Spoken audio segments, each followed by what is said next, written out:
Welcome. I'm Dr. Liz, an entrepreneur, speaker, podcaster, mom, and wife.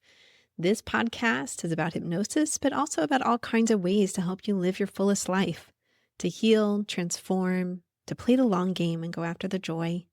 You can see more about me at drlizhypnosis.com. Hop over there to get a free hypnosis file to decrease fear and anxiety, or one to increase emotional stability. They're there just for you. I hope you enjoy the podcast as much as I do. Peace.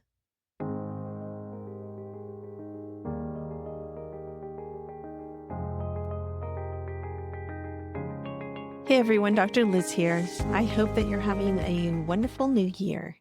This is airing at the beginning of 2024, so we're well into the 8th season of the podcast. I'm somewhat at a loss about how to introduce this interview. I wish I could tell you what we talked about, but I really am not clear to tell you the truth. Jonathan likes to monologue, and he makes that very apparent pretty near the beginning of the interview. So I mostly stay quiet and let him talk. Jonathan and I met at a training that we were both doing with Dr. Andy Hahn about how to do like spiritual past life type of work. And I just found him interesting, and he seemed to be a really good person. And he really does want to help people, which he talks about the various ways that he does that in this interview, as well as all the different things that he's studied. So I hope you find it of value. So let's jump in.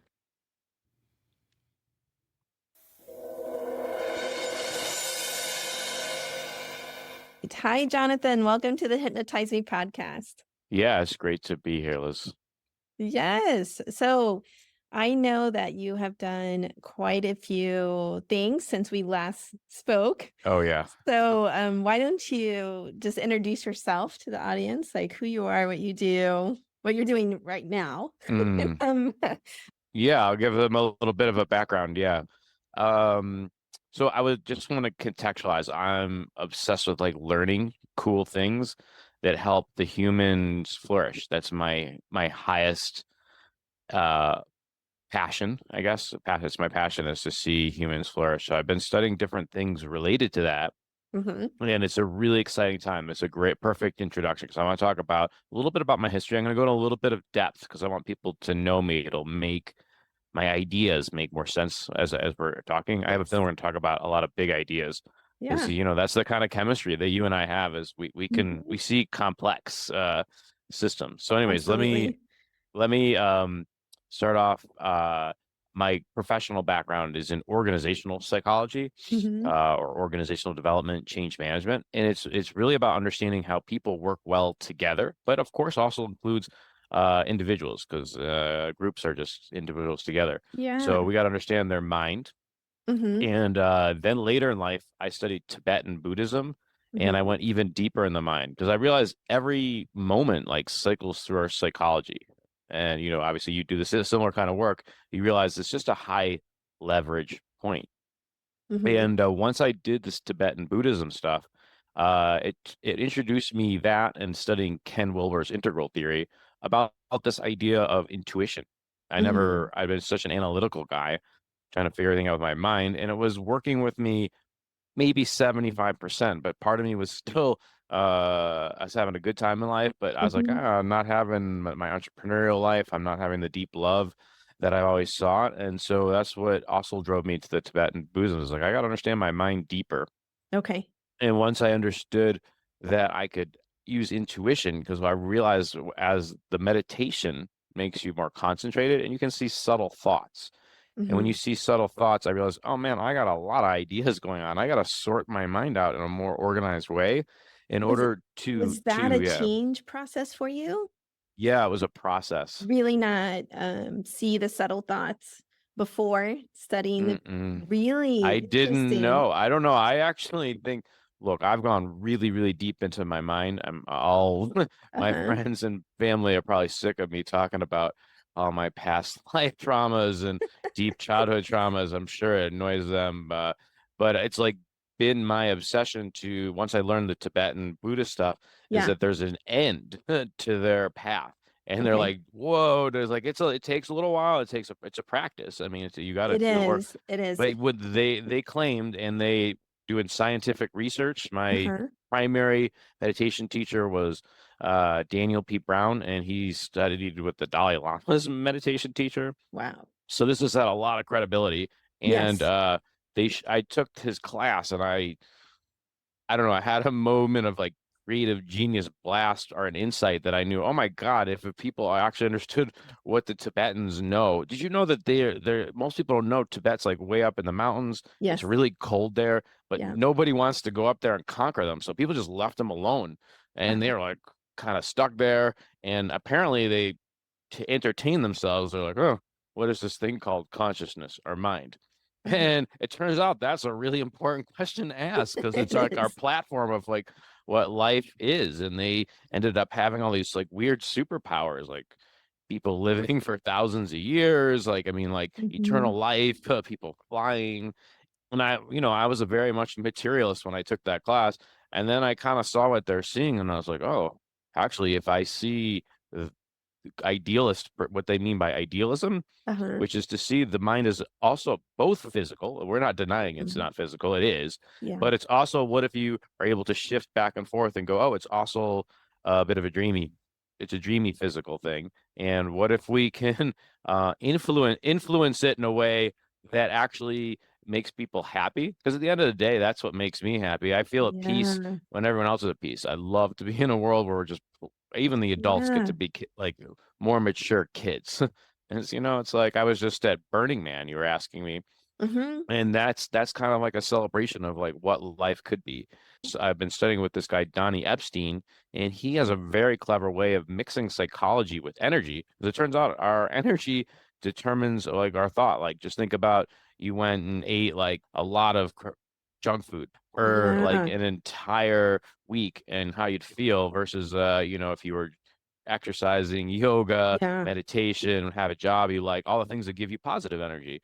Yeah. Coffee is like just a very basic example of that. Yeah, And you coffee. drink some Thank you. coffee and you're like, oh my God, I could do like 20 tasks now, like with your Yes. energy. And so then you're like motivated. Like that's a common experience. Actually, I'm Yeah. not drinking much coffee these days, but Yeah. it's a common experience. Yeah, exactly. So everyone can relate to the fact that if you have more energy, so Donnie said, like, great, what if we go more energy and we add the word coherent? Okay, Okay. great. What does coherent mean? That can mean a lot of things. Yeah. But coherent to me means, and I'm pretty sure Donnie would agree, is a coherent to like you in life.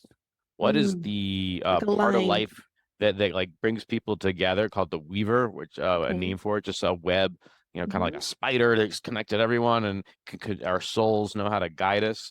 I Yeah. kind of see us all as these multi-layered beings. I mean, there's a lot of trifectas in all the religions. So there's like, the ultimate reality, the weaver that's coordinating us, and there's like a soul that's guiding us, because it can really see what's going on with us, and it could talk to the weaver.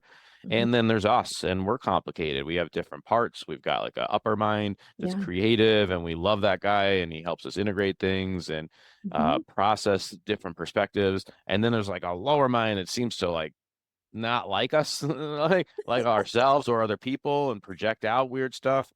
Turns Hmm. out we need that guy because we got to make choices. True. Otherwise, you have observer, right? This is like Yeah. one, is everything's at one, and then it decides it wants to observe itself. Imagine this like as the origins of existence. This to me is the real Big Bang. It's Uh-huh. it's like everything's one, and some part of it knows, I want to watch myself. Oh my God, I did it! Like it's a magic trick. Holy shit, I can watch myself. And then it's like that scares the shit out of me. I am the ultimate reality, and then it has to separate into like a million pieces, because at some Mm. level it knows it's all about separation. Creativity, ingenuity is about subtle parts coming together in new and new formula ways. And there's probably mathematical formulas, I think, that underpin it, that we're going to make life beautiful for this observer. Hmm. So to me, that's like how life really forms. Once I understood the Tibetan perspective, Uh-huh. as consciousness is the ultimate platform for existence itself. And so that to me is the tool we would want to master as a human species, Hmm. if we want to have like infinite light, infinite beauty. I actually believe a lot of people think, oh, it's going to take, hundreds of years or thousands of years before we're going to have peace on earth. I'm way more optimistic, like I think Nice. easily in 3 years if we focus on the Really? right things. I think what if all right, I'm also known amongst my friends as a rational conspiracy person. By that, I mean there's a lot of weird stuff on the internet. Everyone Uh-huh. knows that. And some people have terrible discernment, and some people do. There's a few of those conspiracy stuff that I can say with 100% confidence. I'm with the conspiracy people. And then there's a lot of stuff I'm like, that's bonkers. I think you got some Okay. stuff going on. You need a therapist. And Uh-huh. then there's like a bunch of stuff I'm not really sure, honestly. Like Uh-huh. sometimes Yeah. it's confusing. It's not life's not always that straightforward. Yeah. But Yeah. I'm an open conspiracy person. So I have this fantasy Mhm. that like the like CIA, all the governments in the UN, at some level, we're all seeking this unity and peace, and we just have different ideas. And what if at the most intelligences, what if there's a part of like the CIA and the MI6 and Mossad and whatever that is in the KGB, obviously, and the China's got one, every big country's got them. What Yeah. if they maybe they have some dark parts, but what if they have some light parts, like we're the smartest, most angelic people, like white hats, Mhm. white sorcerers, but just people who have a good heart are actually working together towards a healthy world peace that's more rational and deals with the mind and the energy. At the ultimate level, they are seeking peace and protection, right? Like every country Yeah. is trying to protect Yes. itself from And have essentially flourishing for themselves and their war or people. what they consider, in their mind, someone who's going to disrupt their country in some major way. Yeah. So yeah, they are seeking peace at the So base yeah, level. well, I mean, so I don't know. I'm my greatest wish for humanity is that we first stop like being violent towards each other. And to me, Hmm. that's like about um first off, we got to learn to talk our problems out as a cultural norm. Like, what Hmm. if we had like professional, open-minded facilitators who were just kind of good people? Maybe they had a good sense of humor and they could Hmm. see a lot of perspectives. And they'd be like shamans because they're gonna have a lot of power. Their job isn't to make decisions, but to like hold space and ask good questions and make sure Hmm. everybody's heard in a way that's efficient and effective. Jimmy It was Carter, like he was mediators. yeah, mediators, good. Jimmy Hmm. Carter, dude. Mediation is Yeah. definitely it. We need mediators and facilitators. Like, Yes. what if the mediators they can double as both, but I think there's a difference because facilitation is more about making sure everyone is involved, and Hmm. mediation sometimes has like there's a third party kind of saying this is it. We probably need both for different situations. Mm. But anyways, I wanted to get back to this point. Yeah, I Is see them as very similar. I mean, you can make some fine distinctions, yeah, but ultimately they're both wanting two parties or three parties or however many parties are involved to come to some kind of agreement of what, is best for everyone, let's do say, you best ever for the work with like collective. couples? Do you do couples work I at was all? a couple specialist for like 20 years. Okay, so I And then mean that's like the same thing. You're I like stopped because you're working doing with it. couples. Were you doing facilitation or mediation or I was both? doing therapy. Therapy. Well, So but therapy is a form of that too. it is, it absolutely is. Yeah. You're facilitating Yes. conversations between two people. What did you Absolutely. think about that? That kind of stuff. I do couples work. I see it more as facilitation. You're right. You can't dictate to them. They have to choose at the end of the day. You could be like, okay, based on the evidence, you want my opinion, these are the variables you might want to think about really strongly because Yeah. Well, my like that kind of thing. training, So you really are guiding the conversation away, but you're doing it from a very centered, like this is not about me and I understand. You even explain like, hey, I'm suggesting for this and sure. this is why, and that is very sensitive. My therapy was focused more on process. So let's Yes. improve the process of how Yes. you work things out, how you resolve Oh. conflict, how you relate to each other. So the content is actually far less important, even when they study couples Yes. long term that are happy, than the process. And Oh to my give God. the audience an example of process versus content, um, let's see. Hey, honey, you really forgot to do the dishes last night. And the partner says, "Oh my God, you're always on me for that. Like, Mhm. can't you just give me a break for a day?" Mhm. So that's a hostile process, a Yeah, conflictual absolutely. process versus the partner says, "Oh, you're totally right. I've been distracted and thanks for the reminder. I'll get on it tonight." Okay, so that's a process of like improving the Absolutely. process to where the conflict is reduced. And that's just a very relatable example. But when you take it into like larger problems, if you have a better process to work things out, then generally you have a better relationship ongoing. So same with what you're talking about when people are in process, in a healthy process and one that feels good. It's very different than people in a conflictual process that feels hostile and awful. Yeah, I process is an as a organizational development consultant. I also called myself a process consultant. Oh, you did? Yeah, I'm a big student of Edgar Schein. He invented that Mm, thing, and process involves all those processes, like setting ground rules, learning how to yes. talk non-violently, Yes. to make agreements, like Yeah. starting with basic agreements, like how are we going to actually decide between the two of us? Like that's like when I'm a facilitator, it's like, Yes. okay, leadership team, how are we deciding? Is it all on some CEO? Is everybody involved? To what weight? Yes. Like, what if we tell the truth about that instead of like, and then being behind each other's backs? We need a Yes. process that honors that sometimes certain individuals or small groups of people might be have more weight in an answer, like Mm-hmm. Mm-hmm. there's What some do people who you? are really, can I just finish the sentence? Yeah. Yeah. Really have studied a lot of complexity. Mm-hmm. And some people have had a different kind of life. They got to raise kids, they got to make a living, and they don't may have not had a lot of opportunity to have as much study as someone as I have. And we're gonna need a period of time to digest all of this stuff as a species before everyone can feel the kind of inner peace that I think that we all crave. Because I think peace and good process equals ingenuity, creativity, and the thing I'd love to do after, I know you want to say something, but I'd love to talk about purification. I want to talk about purification because I really think the deep kinds of psychology that you and I do uh, have to be maybe at the forefront of the solution because traumas that we are living at. What Yeah, go ahead. What do you mean by purification? This is what I mean by purification. There's two parts to people's minds.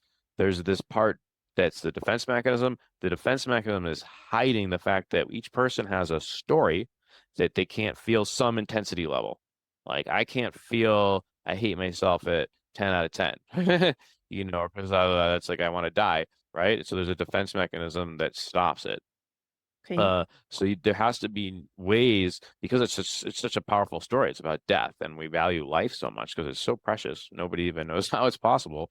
Like it's a Mm-hmm. miracle. This is a magical miracle that we're living, and so this, um, basically, um, when people learn to slowly feel some of this intensity by Mm-hmm. feeling it as an expression of their first, usually some childhood wounds or even some adult wounds, because people can get traumatized during Yes. adulthood too, of course. Yes. Like Yes. divorces are Yes. traumatizing, deaths, losing jobs, money dropping. There's going to be all kinds of super traumas or even minor traumas. So it's not just a childhood thing, but the childhood ones are important because it actually shows us how we're going to deal with it. Once that's the thing that does stick at childhood is the pattern of which we handle stress is pretty much solid by 6. I Mm-hmm. think psychologists have figured that out.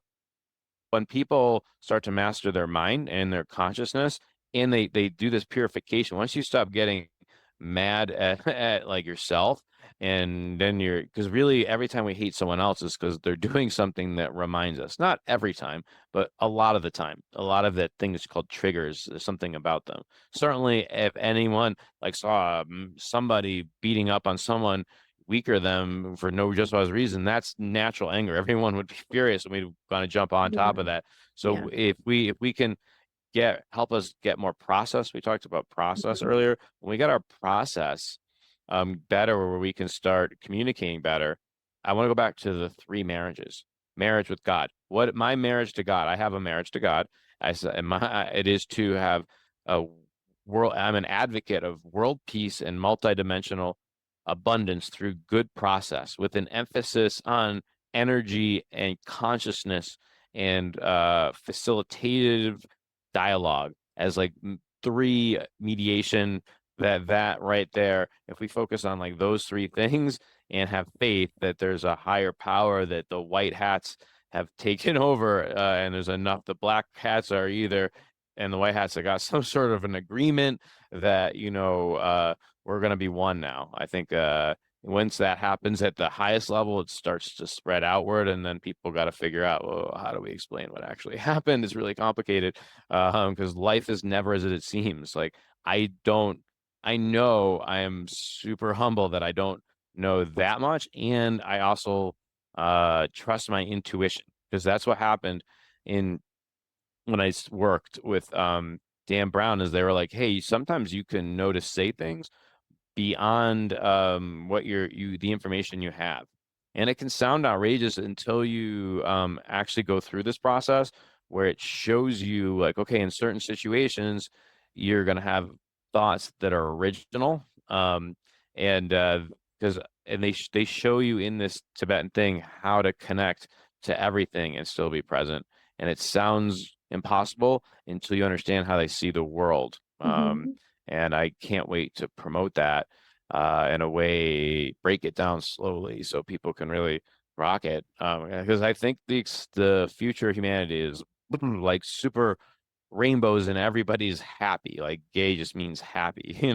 Everyone, as long as you're not doing anything violent to someone else, that basically, you're good, and that we can use, like, even people who did crazy shit in the past, that we have a new way of healing people, and we recognize everyone's also God, just like us, and they deserve to have a pure mind. To me, that gets into the second marriage. When I talk about three marriages, Okay. second marriage is this marriage of our parts work, right? You've done parts work in your therapy life. Yeah. How important, I'd love to hear your thoughts on this. Talk about, like, how important you've noticed parts work is in, hypnotism or Oh, it's therapy. Yeah. yeah, it's seminal. I don't think I've worked without parts work ever, Yes. really. Even if you're not aware of it as a therapist, I Yes. mean, I would say some therapists are not aware they're doing parts work when they're doing parts work. Anytime you're Yes. thinking about that part of you, Yep. let's say that is generating the depressive thoughts or the anxious thoughts, and let's talk to that part of you, or let's talk to the depression. That's parts work. Yes. With hypnosis, when someone's looking to heal trauma or go back or heal that part of themselves that developed the belief that then is, let's say, sabotaging their life, right? That's parts work, really. Looking at the Yes. part of yourself, or we're going back to inner child, which is a part of yourself that still exists, that was developed very young, that does need care and tending. So yeah, it's a constant. Even like I said, I stopped doing couples work. I did it for a long time with two couples in the office, and now I say I do couples work with one partner, because if you are able to change some of your own interactions, it can affect the relationship very positively. But it's all about personal responsibility, and sometimes that was, I don't know, lacking when you have two people both focusing on the other person and what they're doing wrong versus like personal responsibility. Yeah. Yeah.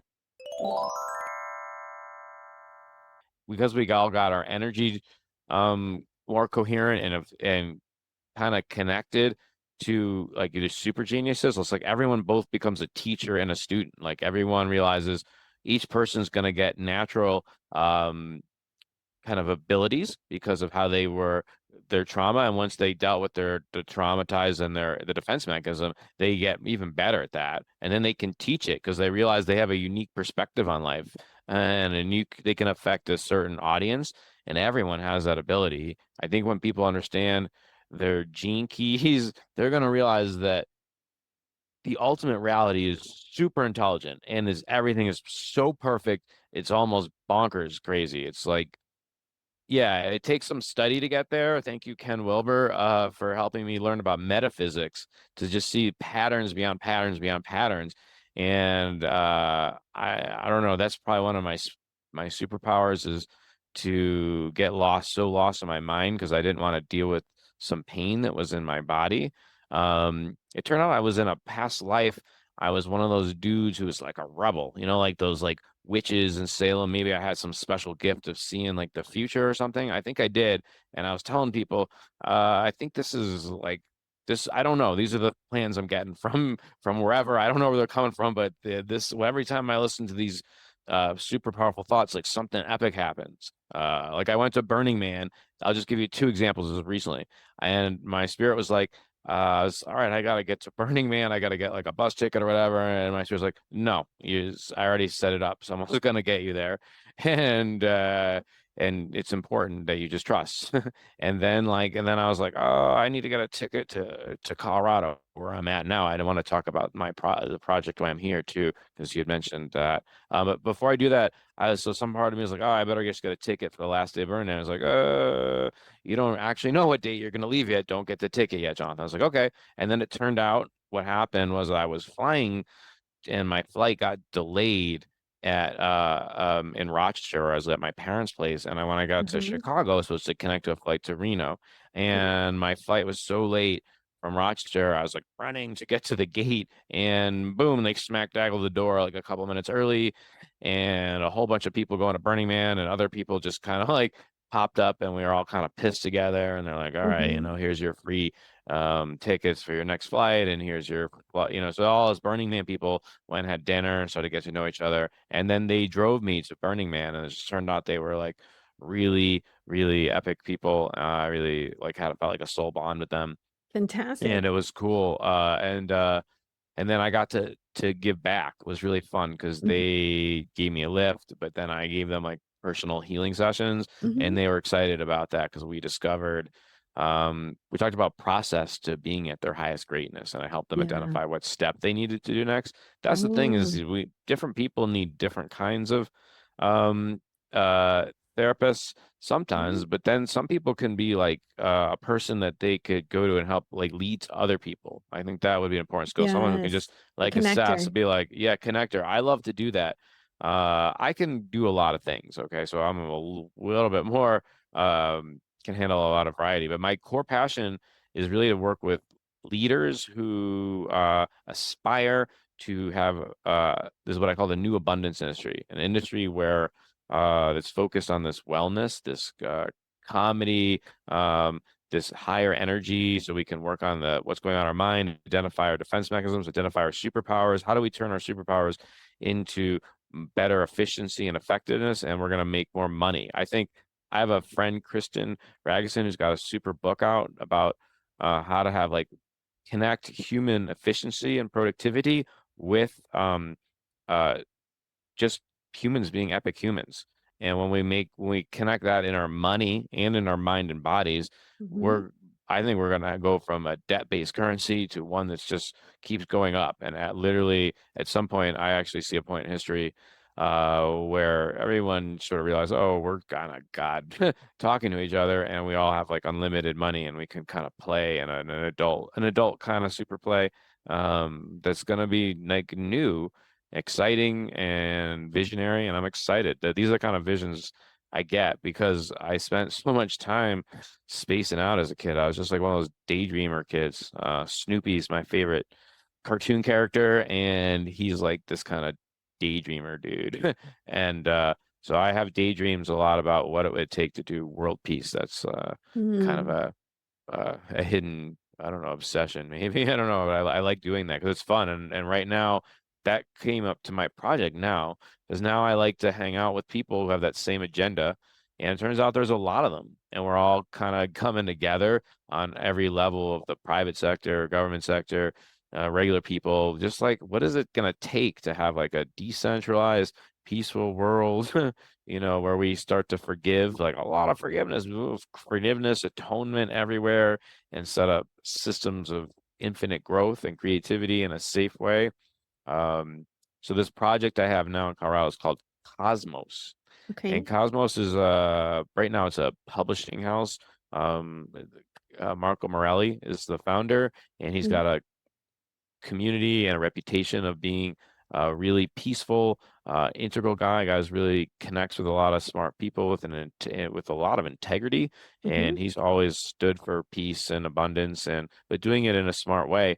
And he's bringing me in as an organizational development person Mm-hmm. to structure it, because he Ken Wilber's metaphysics talks a lot about development, Mm-hmm. so multidimensional development on all four quadrants of life, all zones, etc. And basically, um, uh, we want to use his model and really energize it up with, like, I've studied with like a chi master named Sifu Jones, Mm-hmm. and we use like Western esoteric techniques.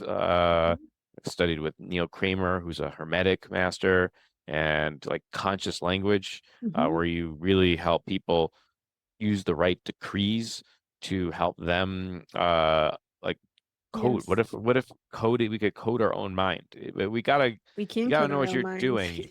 Was it? We can code our own I know mind. you're a hypnotist. That's what you Yeah. do. That Yeah. people pay you to do it. Right. It's an art form, though. Uh-huh. It's an art form. Maybe you could talk about that a little bit, It about is. how important it is. And you really got to know what you're doing. We don't want anyone just saying like, I'm an NLP expert or whatever. I'm talking about really understanding, like, how do you unlock people's super cities? And we want to have as many epic people in doing it, but we need to undergo. I think if I had to pick a fifth most important thing we need for world peace, is where is that line between, like, hey, I'm ready to like not supervise you anymore because you just are so locked in to like what it means to be a human who is going to be peaceful. All we want is to know that you're not going to be run up and punch someone or do something violent intentionally, or go into like a movie house and fire when there's no fire, like senseless shit like that. It's just like Mm-hmm. there's probably Well, not that many. We need those some people. universal moral code, basically, and it includes, how do we know for sure like this person is so psychologically sound that they're just going to be a positive contributor, and how do we do that while also honoring weird predilections and things that to some people seem crazy, and to somebody who's like a psychologist or just open-minded can see, okay, we should allow that. We got to have a discussion about how do we do that. And I think it's about letting people a period of time where people move around, and let people who like each other aggregate more together. Tribalism's not a bad thing, as long as it's a peaceful tribalism where the tribes aren't trying to smash each other and try and take over. What if the tribes just like, okay, everyone's a little bit different. The centralized authority has almost no tasks, but a couple ones, like maintaining some sort of probably a currency that makes transactions easier, but like a very translucent ledger, like a blockchain, or multiple blockchains that are with really ethical. We need checks and balances. That's why the United States got us so tweaked out, and weirdness is the checks and balances like it got off. So Yeah, our original system was really dependent on that, and they are. yeah, I mean, it seems like the big banks and the corporations just gobbled up the defense industry, and then they gobbled up everything, if that's true, and I think it's true, you would hope that eventually that the brightest and best of those people are gonna be very light, and they're gonna deal with the darkness in their own families, and just Hmm. hoping that's happening behind the scenes. I don't have any direct Yeah, I evidence of mean, that. I just think that's inevitable, that good outweighs the dark. That's just what's in my heart. That's what I seen within me. The more light I shined into my own mind, I Mhm. realized that my soul is nice, kind, and wants to goodness for me and everyone else. And Yes. so I actually, was weird. My biggest fear, I talked about like this past life trauma. Like at Mhm. some point, I apparently was like a rebel, like one of these Mhm. witch people, because I could see the future. And I kind of made some out there statements about what a very optimistic Mhm. future, not like unlike I'm doing now, Mhm. and ruffled up the feathers because some people actually believe me. And powers that be is like, you can't do that. The world's not ready for that. There's such a contrast between what you're saying and what's actually happening in life. It's upsetting the power structure. And apparently I didn't have a good ending to my life. I just died unhappy. And spirit is like saying that's happened throughout all of history. A lot of people think about Jesus, but really that's an archetype. Jesus is an archetype. I know there's people who say like, oh, this happened in this part in history, and somebody just made it up. No, I think what's really happens is that this is an archetype. This is a kind of person who, for whatever reason, my theory would be they were had a super trauma early on, and then they got really detached and they got more altitude, more growth, and then they could teach. And sometimes the teaching was so much higher than where the mainstream is. It just was like this kind of pattern disruption, and this part just blip, kind of knocks off that guy. With the, and I think we're at a point in history where that doesn't have to be true anymore. I think we really are enlightening as a species. Yes, I And I do agree. think this integral perspective where we can look at altitude, look at things from a higher, like more heaven-like thing with compassion. I think compassion at the end of the day is going to solve it. And by compassion, I mean not just empathy, like, oh, I really get it. I feel for you, but also I can construct what happened to you because I understand that everything's thing. And sometimes people don't need to, some people just feel it really deeply. Some people feel and think it. Some people intuit it. But if you actually get your coherent energy, everybody goes up in every dimension, even if historically it wasn't their strength. For example, I'm notorious for being like very intellectual, but I found that I didn't become a better version of myself until I learned to go the opposite direction, which is to feel deeply. And that unlocked my intuition, which I would say Yeah. is way stronger than my intelligence. Well, and it is a personal path for everyone to get there. So, um, could we have systems set in place to aid people in doing that? Yeah, Yes, and that's what there's Cosmos also a is all risk about. of that system, What's the right? risk? I mean, just finished. I was like, Cosmos, I'm being brought in to make Cosmos or yeah, help co-create, not make an alchemy center where like it attracts other people who understand what I'm saying. Probably a lot of people in the integral theory group, but also people are just seeing more complexity. People in the conspiracies thing for sure, because you got to take all in order to really, if you have a healthy conspiracy mind, you see systems as systems. And also, a lot of people maybe into like new age stuff or healing or yoga or wellness. It's kind of like catching on.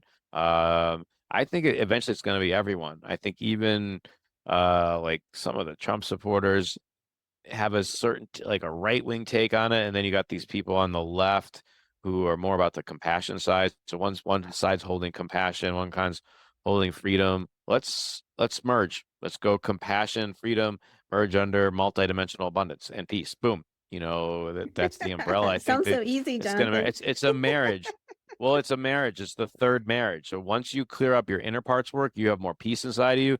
Then the third marriage is just marriages to your friends, your family, your wife, or your partner. I should say whatever gender doesn't matter. Let's like it's weird being alive. Let's just laugh at the whole gender thing, and I don't know how that's gonna play out, but I think a lot of authentic dialogue.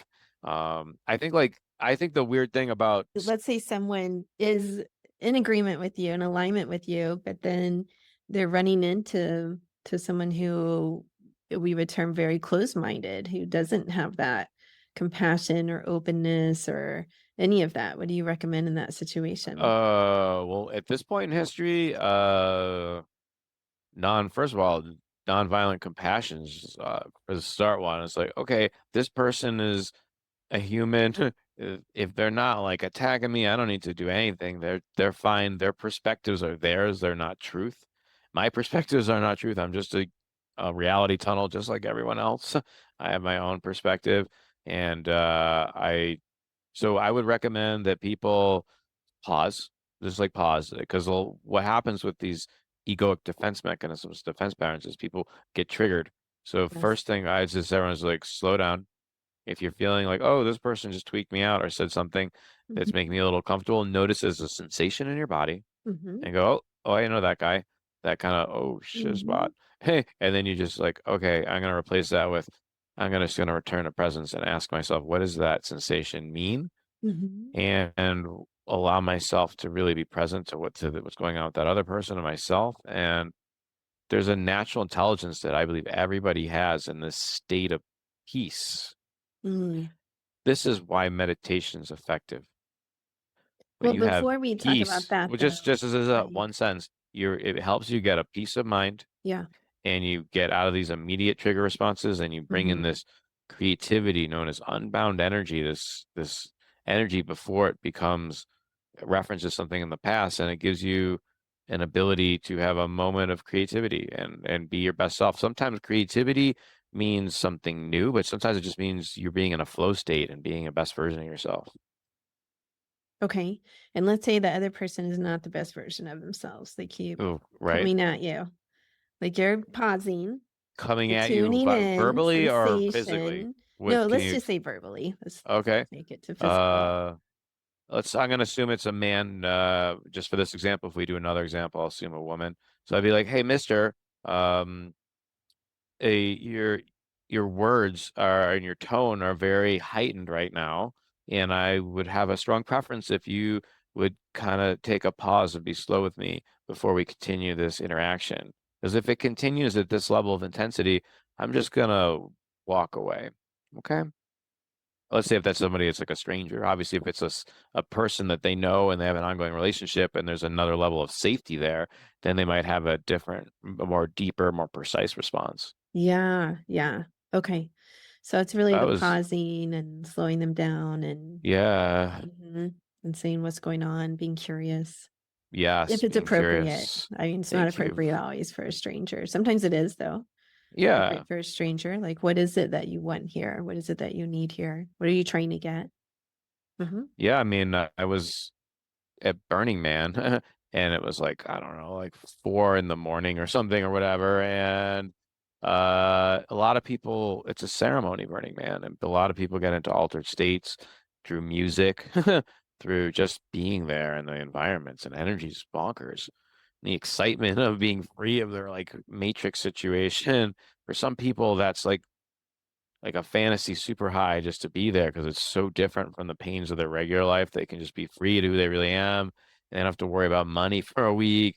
And if they have difficult situations with people at home, they can be with friends or alone. And there's peace there. Like there really is a peace. Like it's really well organized. And then they go from no city to a city of like 70K ish in a week. And this time there was like a crazy mudstorm, and yeah, a few people got panicked, but I think overall, my camp was fine. We had a bunch of healers there, and we were very well organized. I would love to see a case study done on which camps like thrived and got more intimate and which ones went chaotic. I bet we could learn Mm, something I bet. about that as to like who's resourceful. What does resourceful mean? And I would say is the people who have multidimensional abilities of emotions, organization, people organization, money, for looking a good balance of being really present, but also planning for the future, some scenario planning without getting too crazy about it. Like a lot of the prepper stuff is a little bit of preparation is good, but there's if you some people too into it, like you've lost faith in the higher power to bring order eventually. I think Yes. faith is really important And with detachment from the present. healthy Yeah. detachment from the present. Yeah. Yeah. Yeah, Yeah. we need to talk about what that means because I think that would be different for each person, right?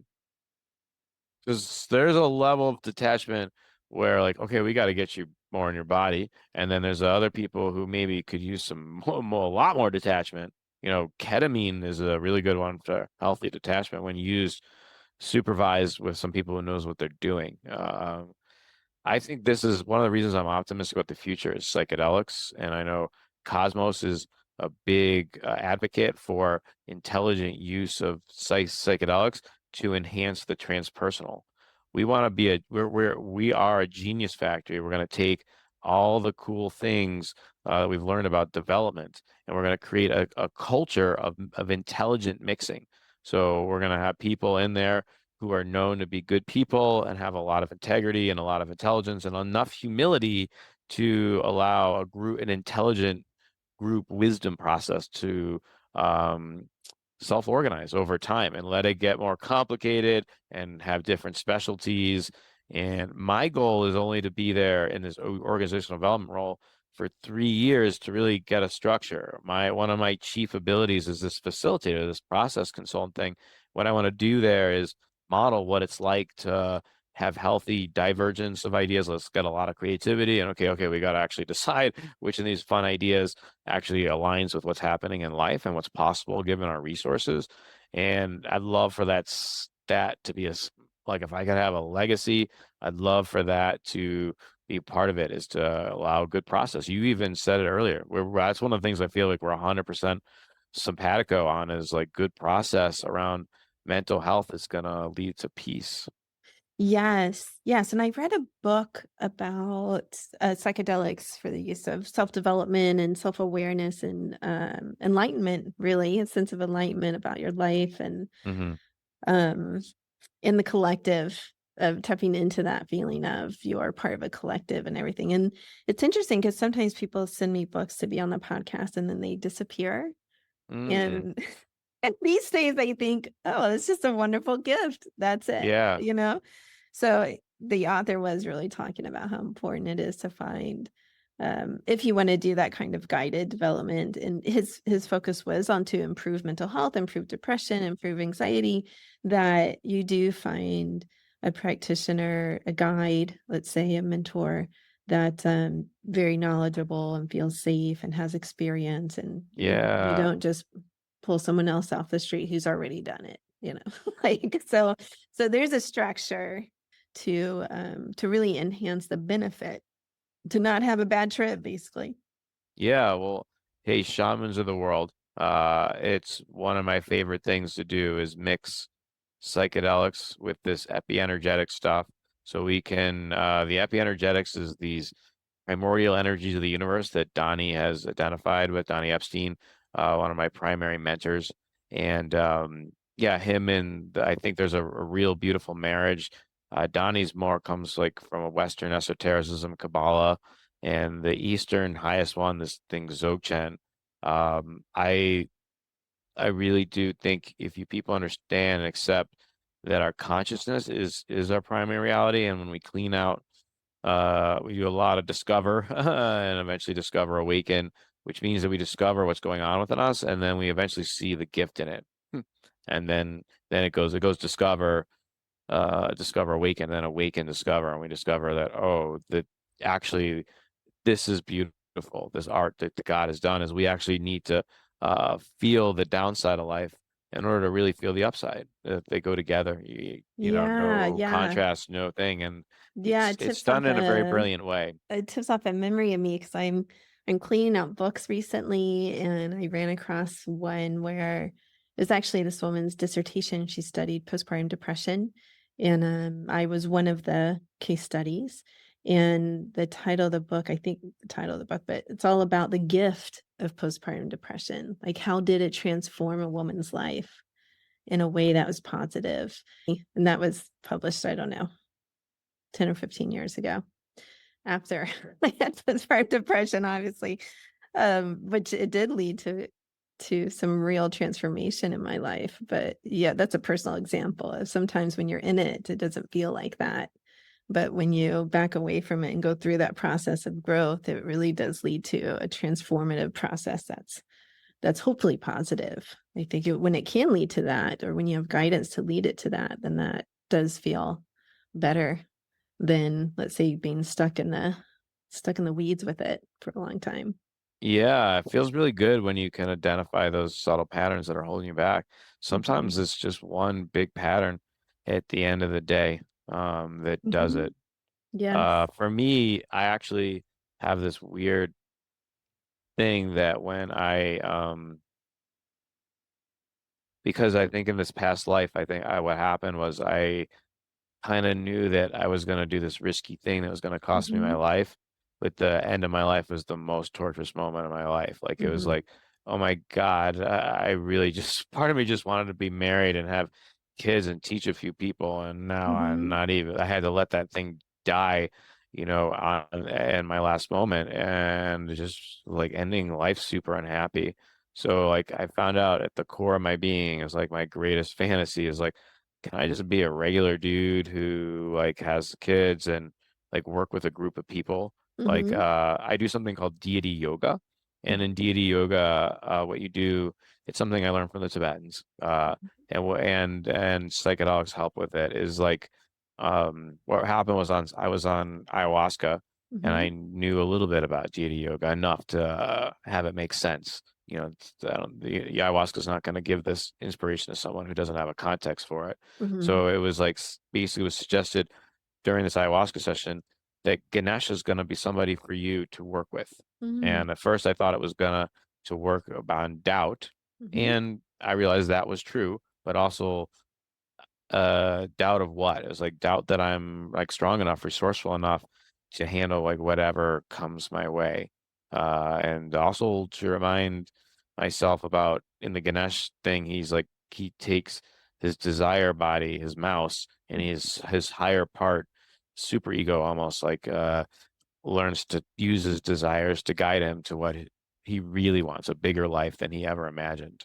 Yes. So yeah, I'm excited about uh being part of when I was with Ganesh, Ganesh Uh-huh. said the next person you work with is Jesus because you have Mm-hmm. torture like him. So he was helping me deal with Mm-hmm. torture. But also when I thought about him, I was like, the greatest thing about that guy is he inspired other people to teach his stuff. That's kind Mm-hmm. of cool. I feel like actually people came after him, made him. You know, if they didn't Yes. stick with what he said, then did it. So good for him to be so sticky. But I actually see that whole thing and all it's like all the people who contributed and keep contributing Yeah. to it, it's one flow. It's one like everyone's I would call it Mm-hmm. like Christ consciousness or Buddhahood. It's Mm-hmm. this just simple knowing that you're part of something bigger than yourself and you're also you and we all have this ability to have this heightened intuition. I think Fantastic. Jesus's message, real message was the same as the Buddha's that we're the ultimate reality Mm-hmm. together, not just that he alone. It got maybe misinterpreted, I think, or Mm-hmm. possibly the power elite took advantage of that misinterpretation so that they could keep their power. Because then it had to go through like a priest class and people believed in hierarchy Yeah, yeah. instead I of think having a direct that's sort connection to God. I think that's a good note to end on. We're at the end of Yeah, our time we here. covered a lot of stuff. We did. We Yeah, did. In like wonderful Jonathan fashion. We covered a lot of stuff, a lot of yeah, ideas and yeah. Can I? concepts. And so could you please tell people how to find you if they'd like to work with Yeah, you? You're doing Mozent. individual work as well? Yeah, yeah. I'll Okay. just be very succinct here. Mozenter.com, www.mozenter.com. There's just send me an email if you're interested in working with people. We can work with me. I do a lot of work with teaching in groups. I merge these different Tibetan and energy things and deep psychological work to make you a better you. So I'm going to be doing group work, individual work, particularly with like people who have big visions about creating community and wellness centers.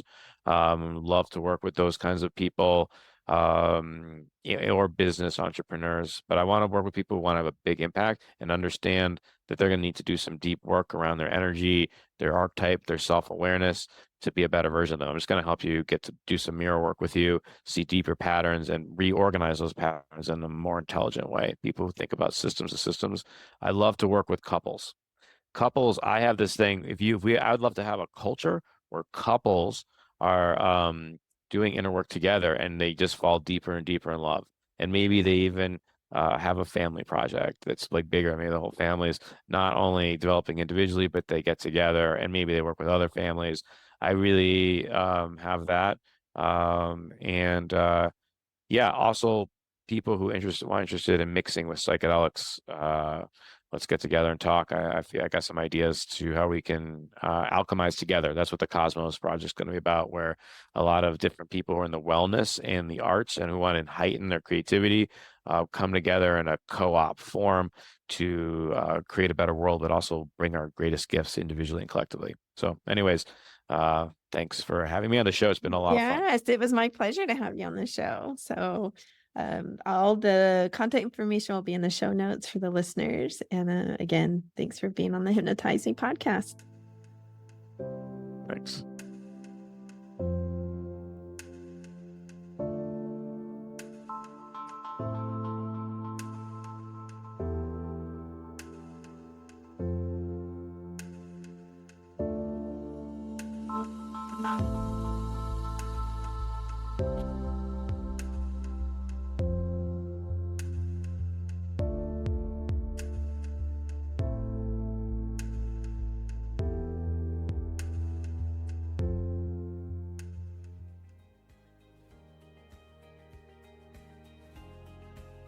I hope you truly enjoyed today's episode. Remember that you can get free hypnosis downloads over at my website, drlizhypnosis.com, DRLIZ hypnosis.com. I work all over the world doing hypnosis. So if you're interested in working with me, please schedule a free consultation over at my website, and we'll see what your goals are and if I can be of service to you in helping you reach them. Finally, if you liked today's episode, please subscribe to the podcast or tell a friend. That way, more and more people learn about the power of hypnosis. All right, everyone, have a wonderful week. Peace. This podcast is not mental health treatment, nor should it replace mental health treatment. If you need therapy or hypnotherapy, please seek treatment from a trained professional.